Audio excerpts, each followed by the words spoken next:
Om Shri Ganeshaya Namaha. Om Gam Ganapate Namaha. Om Shri Radha Krishnaya Namo Namaha. Sri Krishna Sharanam Mama. Sri Krishna Sharanam Mama. Sri Krishna Sharanam Mama.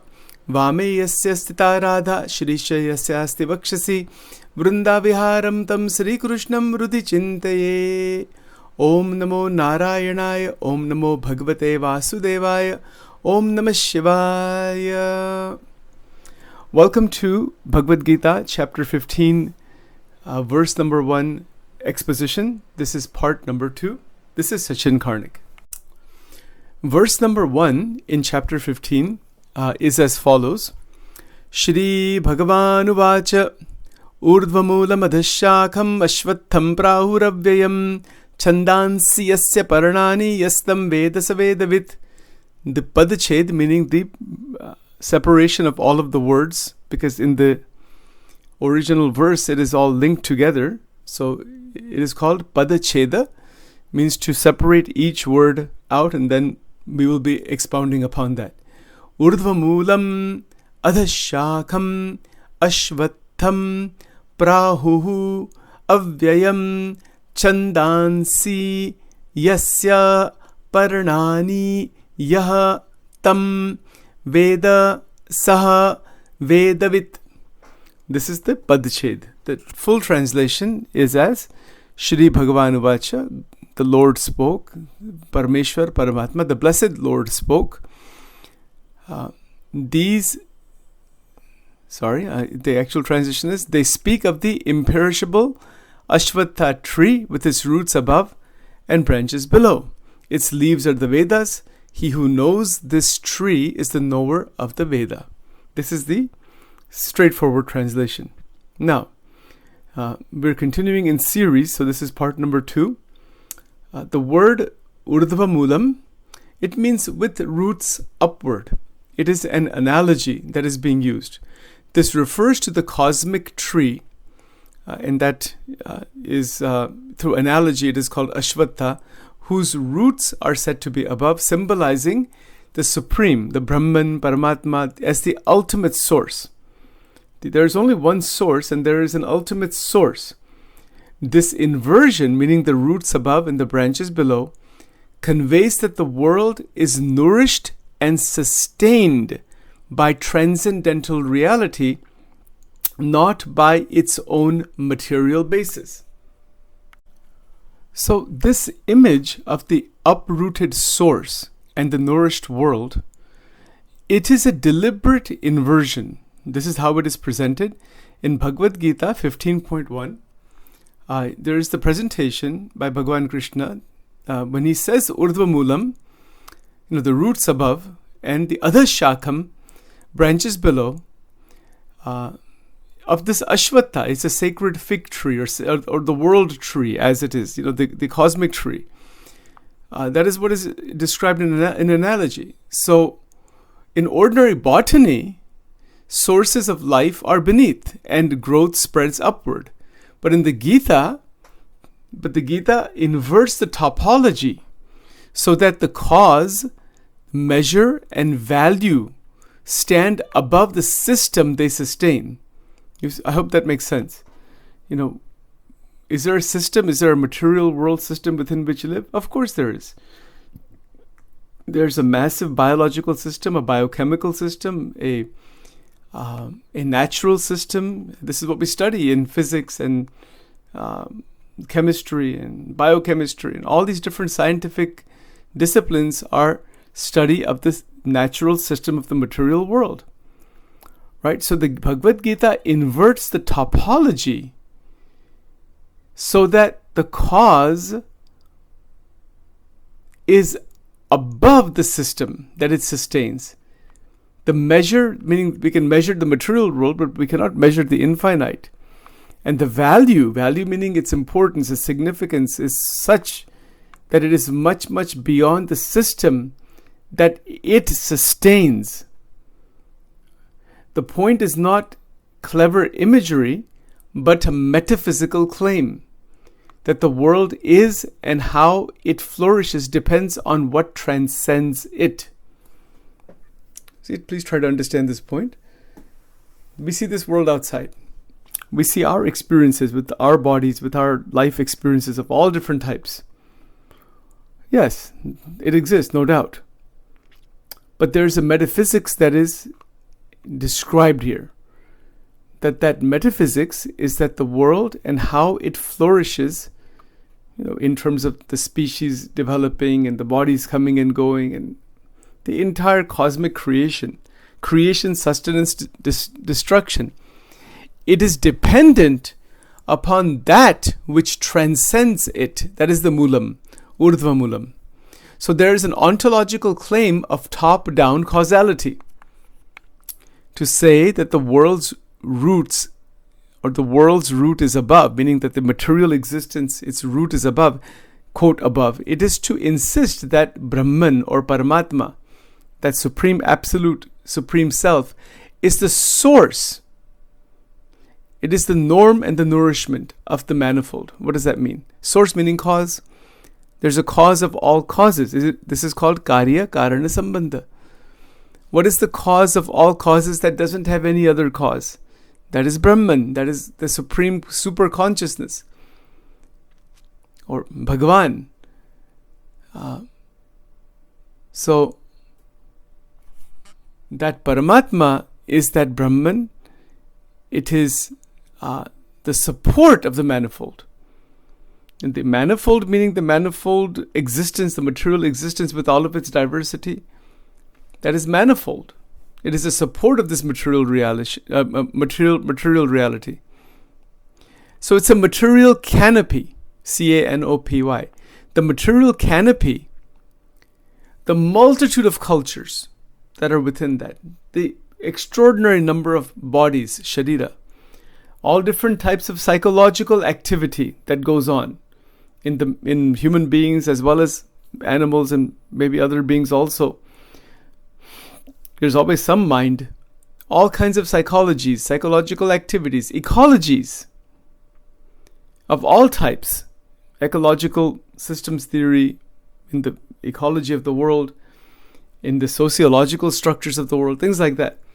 This is all part of the material canopy. The material canopy has within it cultures, bodies, psychologies, and ecologies. And the material canopy does not self-ground, meaning it doesn't exist on its own ground. No. It participates in and is continuously upheld by a reality that is prior and more real than itself. Let's be clear about this. The material world is linked to that root. It is continuously upheld by the root, just like a tree. Just like a tree with regular branches and whatnot. It cannot exist without the root. It is nourished by the root. It is part of the root. But it should also be very, very clear that it doesn't exist independent of it. Right? So the material canopy, the entire multitude of material existence that we are able to perceive while we are awake, in our waking state, and then there's a existence in the dream state also.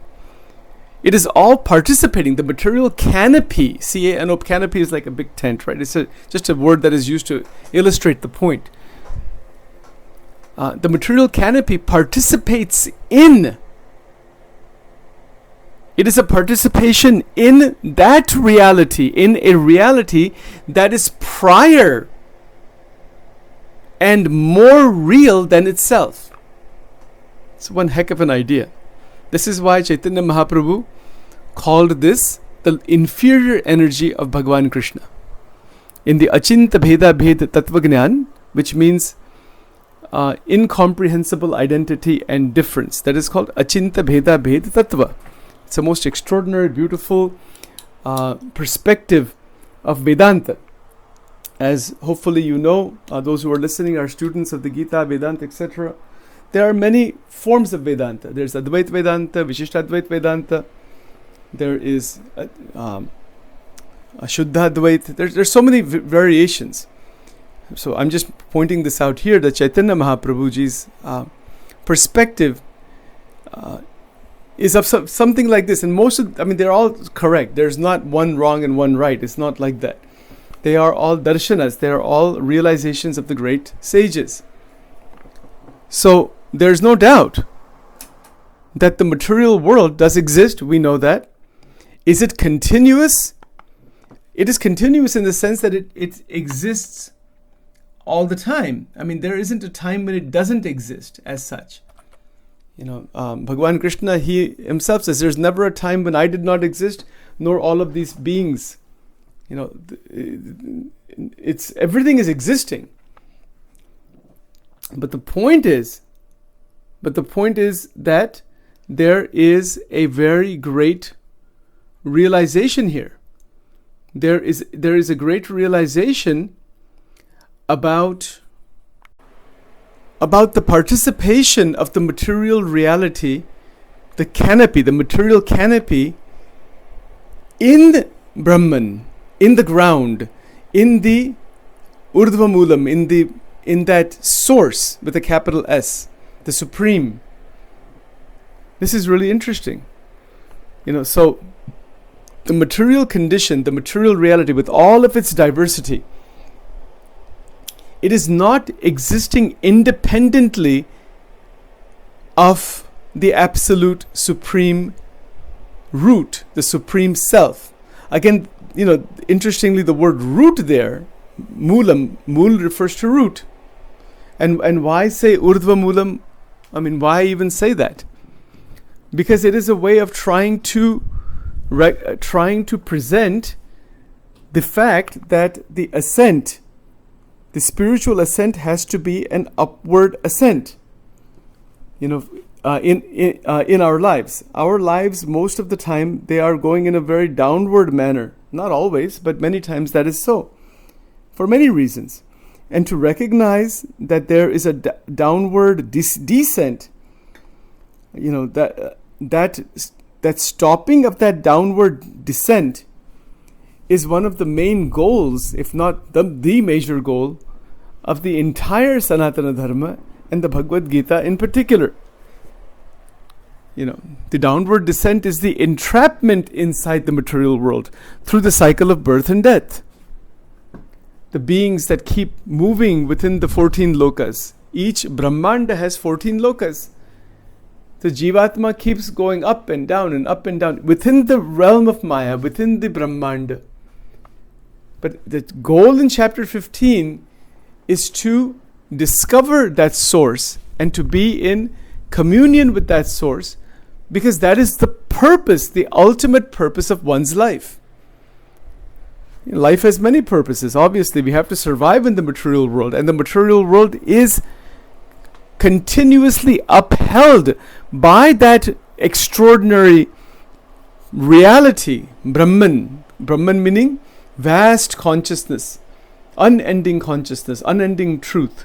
By that vast reality that is more real than itself. It's not that the material world is unreal, but it is more real than itself. The material world is upheld by that supreme reality that is more real than the material reality, and that the supreme reality is also prior to the material world. It has to be, right? That is the analogy of the tree. The leaves and all the branches and other things that are all on the tree, other pieces of the tree, they come after the root. It is from the root that they come. They evolve out of the root. The root is still the root, but they come after the root. So this is the whole point, that there is a prior nature, that the material reality in its totality, billions of universes, billions of galaxies, unending number, Ananta Koti Brahmanda as it is called, that is prior to the material reality comes afterwards. A reality that is prior than itself. So what is that reality? That is the great mystery. That is God. So the material reality participates in and is continuously upheld by a reality that is prior and more real than itself. I hope this sentence makes sense now. So this inversion in quotation, because it's an analogy, this inversion marks a hierarchical ontology. I know that the language is a bit dense, so bear with me. I'll try to really break it down for you, because I'm trying to present this at a much higher level of exposition than we usually give expositions, but I will definitely break all the concepts down as much as possible. If there is nothing clear, please do ask me about it. I will get the answers for you if you are so interested. Okay, so but it is going to be at a much higher level of language and deeper exposition, and at the same time I'll break it down so it becomes very straightforward to understand, hopefully. All right, so this inversion marks a hierarchical ontology. The many are intelligible by the reference to the one from which they derive. The many, the diversity, everything, plants, trees, everything that's around us. It is in relation to, it makes sense in relation to. The many are intelligible. Intelligible meaning that they are understandable. We can understand, we are even able to understand the plurality of the material world because of the existence of the one with a capital O, by reference to the one from which they derive. Otherwise, we would not even be able to think about the names and forms. We can only think about names and forms and people and trees and have experiences because there is the one without a second that exists, and because that is the only thing that actually exists. Due to its existence, the plurality is recognized. It's like it's like the movie screen. Go to watch a movie, you can only see the images on the movie screen because there is a movie screen. Otherwise, we would never be able to see the images on the movie screen. Similarly, there is a hierarchical ontology. There is the existence of the material world due to the root, due to the source, due to the one. So this inversion marks a hierarchical ontology. Ontology meaning existence, being. Rocks exist, trees exist, we exist, clouds exist, planets exist, galaxies exist, space exists. Everything exists, but it's an inversion because these are the many. The space telescopes, they're seeing billions of galaxies or millions of galaxies, whatever they're seeing. There's no end to all of it. There's a hierarchical ontology because the many are intelligible only by reference to the one. This is a deep concept. We are not able to even see the names and forms to make any heads or tails of them or have any experience of them unless there is that shining divine light that illumines them. It is the illumination from consciousness, as consciousness, within consciousness, that is this material world. But those who cannot see that, those who cannot know that, those who do not know that, not they cannot, but cannot perceive that, only consider the material world as the whole and soul, end all and be all.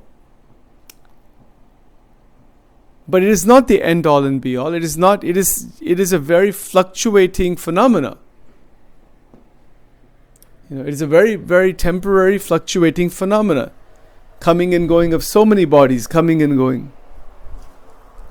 You see, but that is the interesting part, that the hierarchical ontology is only intelligible, that we can see the hierarchical ontology, that the many are intelligible only by reference to the one from which they derive.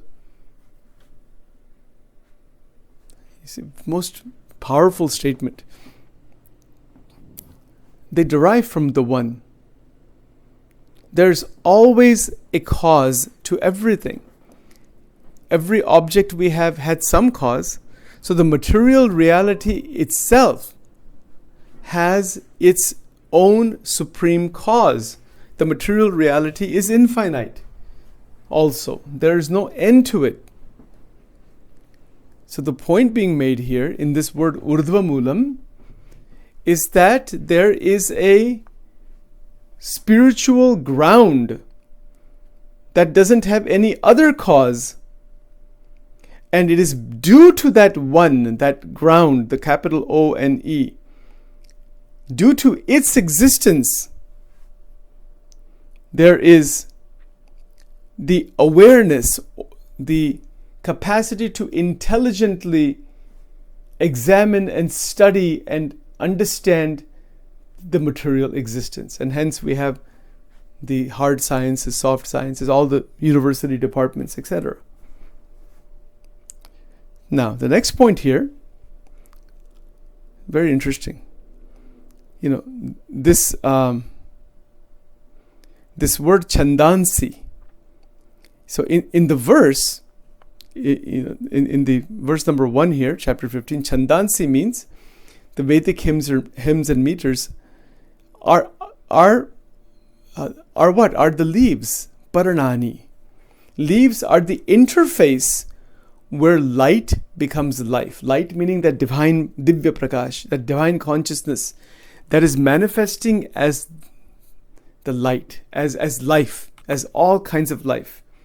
By calling the hymns leaves, the text teaches that revelation is the photosynthetic surface. This is an analogy.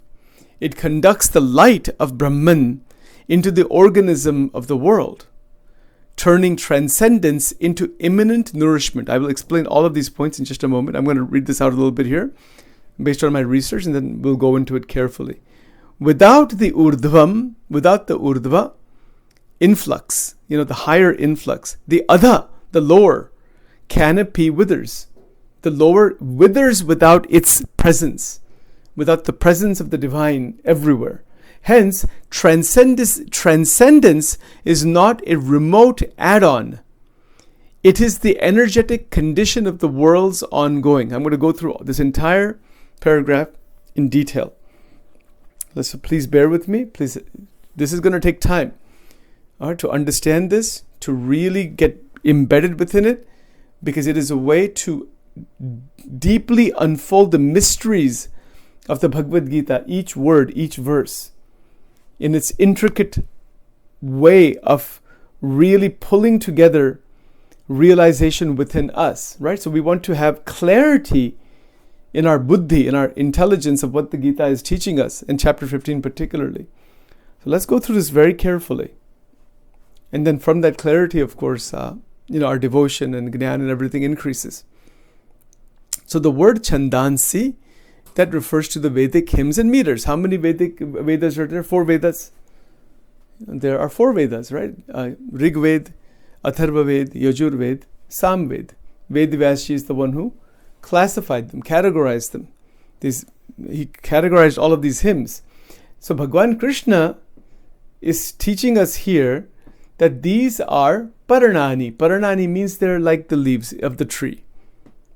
Leaves are the interface. What are leaves of a tree? Let's look at the analogy. Leaves are the interface where light becomes life. Isn't that so? They captured the sunlight and they take that energy and produce glucose and other molecules and whatnot. The plant survives. Other animals eat plants. Autotrophs, they're called. Light becomes life. So by calling the hymns leaves, Gita 15.1 teaches all of us that revelation of the Vedas is like the photosynthetic surface. It's similar to that. So it conducts light, in quote. So the Vedas are having the light of Brahman, or they conduct the light of Brahman. Fascinating. See, by calling the hymns leaves, the text, meaning 15.1, teaches that revelation is the photosynthetic surface. what is revealed happens on the surface, meaning the leaves are like the surface. The Veda mantras are like the leaves, Chandansi Parnani. These are the leaves. So, the light of Brahman is what is present in the organism of the world. That is Divya Prakash. Light doesn't mean sunlight here. This is referring to the divinity of Brahman. Divinity that is Brahman. That is the super consciousness. And that is what is shining. It is what conducts the function of the world. And that is happening through the Veda mantras. So the Veda mantras are these extraordinary divine powers that allow the world to function.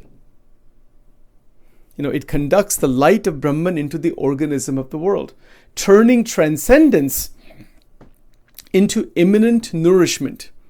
That which is transcendent is also nourishing the entire material creation. That's why the analogy of the tree is being upside down, the root on top. Usually the roots in this world of trees are under the ground, and then they nourish the whole tree. It's an analogy. Great teachers teach by analogy to present a metaphysical concept. The metaphysical concept is that the root is immanently nourishing the tree, but is still transcendent to that tree.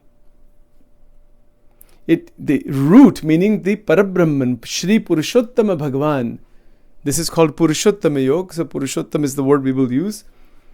That Param Tattva, call it anything you want, but it is called Purushottama for various reasons which we will get to in the future. That one Tattva, that supreme being, supreme reality, is always transcendent to everything. In Vedanta, this is called Vetirek Swarup. In Vachanamrut, Shriji Maharaj also talks about Anvay Vetirek. In Vedanta, it is discussed also, Anvay Vetirek. Anvay Vetirek means transcendent. Anvay means immanent. So this transcendent Tattva, it is immanent in the material creation, and it nourishes the material creation, because the material creation would not exist without the presence of that Param Tattva of Brahman. So without Urdhvam, or without the Urdhva influx, the higher influx into the material world, the lower canopy withers. The world would just absolutely turn to dust. It would not exist at all. Not at all. Hence, therefore, transcendence meaning that which is beyond, is not a remote add-on. It's not something that, existed at one point and then later on it kind of decided, well, okay, now this creation is here. Let me then, at some point come inside there. It's not really like that. It's not some remote add-on to the material world. The material world is there, and then somehow God comes once in a while in it and comes out of it. No, it's not like that. This transcendence, where that Parabrahman is constantly nourishing the world, it is the energetic condition of the world's ongoing, meaning that the ongoing nature of the world, it cannot keep going on if the power of Brahman is removed from it. It would be finished. It would be gone. There would not be any existence of anything at all. I hope this makes sense. So the transcendence is not a remote add-on. Remote add-on means that, Bhagavan is sitting in heaven somewhere, in some dham somewhere. Okay, maybe. There are concepts about abodes and all that. We'll get to that later. But it doesn't mean that this material existence is just running independently somehow, as many materialist philosophers, empiricists would say. They would say the material is just there, is functioning on natural laws and whatnot. What is God? What is God? What is Brahman? What is all this thing? And because we cannot perceive that just by keeping our attention in the material world. There's no way for a sadhak, a bhakta, a yogi, or anyone to realize the supreme consciousness just by running madly in the material world or further analyzing. It doesn't work that way. There's just more and more material to be analyzed, and that is just all matter that is analyzed. It is the adha, it is the lower condition. The point that is being made here is that the existence of all the objects, of everything that exists, it exists because it is an energetic condition of the world's ongoing, that the world is ongoing, the world is subsisting, existing, due to the fact that energy is present, that energy is the divine Shakti, divine energy is present in everything, as everything from an Advaitic standpoint.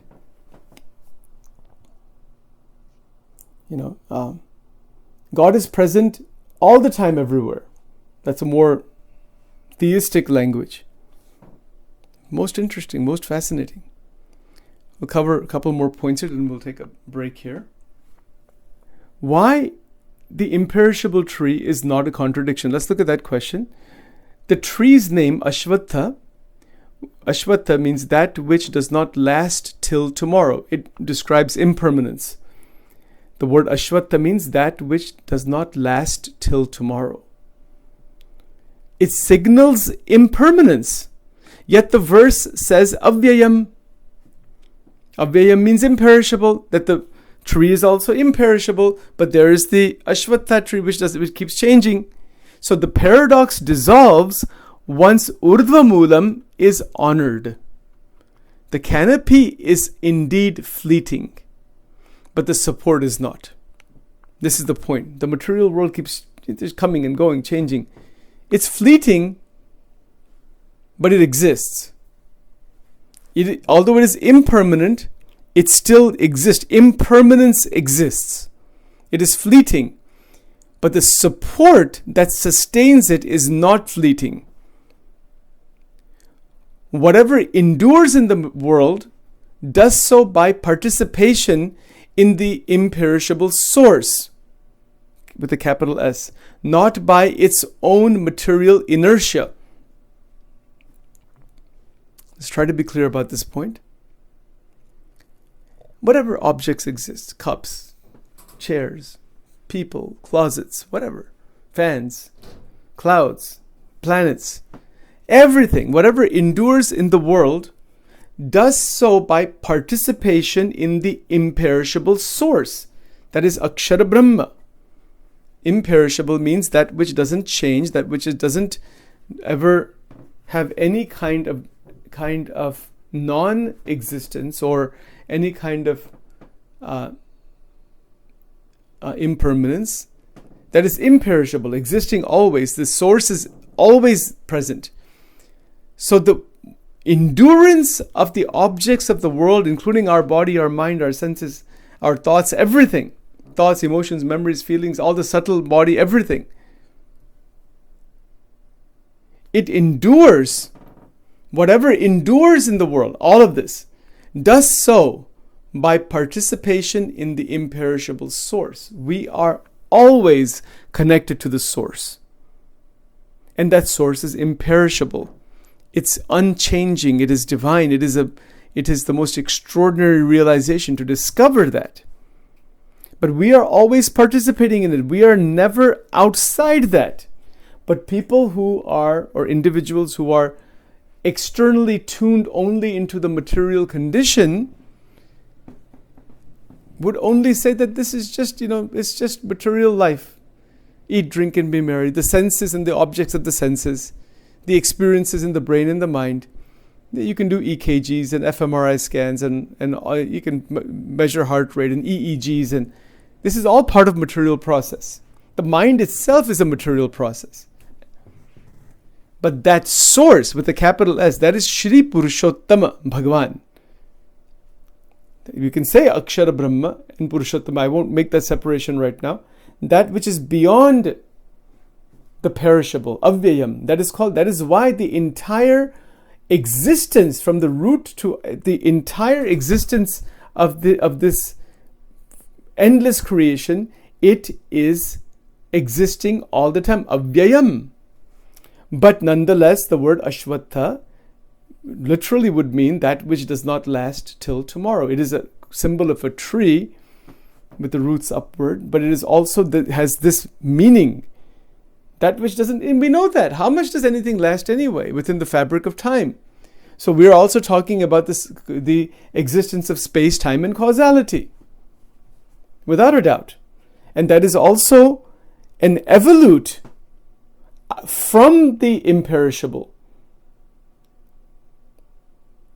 Amazing. Right, so whatever endures in the world does so by participation in the imperishable source. Nothing can exist, no activity can be done until and unless there is the existence in the imperishable source. That in the light of consciousness, everything is possible. It is not possible by its own material inertia. Like, for example, the existence of a cup, coffee cup. Does it exist independently of Brahman or Bhagavan Purushottam? No, it does not. It cannot exist, in fact. Its existence is not possible without the source. And this is why Bhagavad Gita is coming in that extraordinary lineage of thousands of years of the discoveries of the rishis. And that is also mentioned in the Gita. The discovery of the rishis took thousands of years. Bhagavad Gita is also Upanishad. It has some of the same verses as many of the Upanishads. And so the point here is that nothing exists by itself, and that should be recognized. To recognize that all existence is due to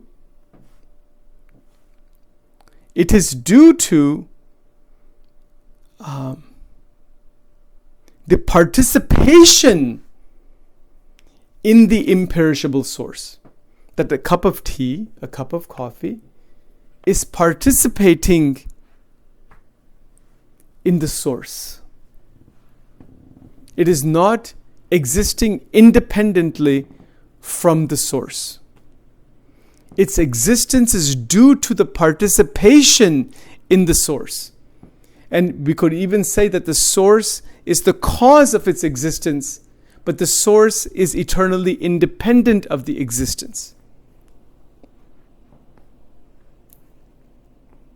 Now,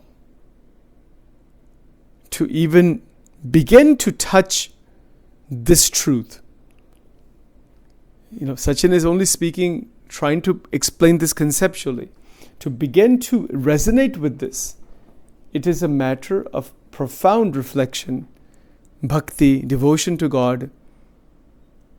There's so much involved that all the 20 verses are going to teach us how to reach that source.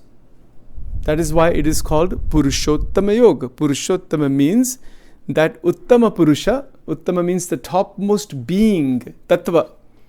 Among all beings, among all existence, all reality, that one supreme Tattva is called Purusha Uttama. Uttama Purusha. And when you combine the two words together, that is Purushottama. Uttama means the topmost, the highest. Among all the Purushas. Purusha doesn't mean male or female. It means beings. It means all of the divine souls. We'll get to what that word means later on. We're not there yet. I don't want to jump the gun. We want to just stick to this point here today about verse number 1, and what verse number 1 is really trying to unfold. Right? I hope this point is clear, that the existence of everything, our body, our mind, our senses, the outside world, billions of species, billions of galaxies, it exists because it is participating in the imperishable source. It is not existing by its own material inertia. Imperishability, in quotations, here belongs primarily to Brahman and only derivatively to the system that hangs from it. The system that hangs from Brahman is a derivative. But what is imperishable is Brahman. Right? So these are basic concepts and ideas, and we will dive into this in the next talk. We're just getting started with verse number 15. We don't know where the Supreme Consciousness will lead us. Wherever it will take us to better understand and unfold, please, it is my humble request to anybody listening to this, take notes, make your own comments, ask questions. There's going to be questions. We have time every day in the morning for satsang. If you need to ask some other questions at some other time, we can always go get into a discussion dialogue. This is the most extraordinary endeavor by the grace of Sri Krishna, by the grace of Radha Raniji, and all the devotees and all the different paramparas in the Sanatan Dharma throughout the world, to try to expound upon this and to see where it takes us, to really unfold the mysteries of chapter 15. Okay, so with that, Sri Krishnaya Namaha, Shri Radhaya Namaha, Shri Krishnaya Namaha, Shri Radhaya Namo Namaha, Shri Sadgurubhyo Namaha.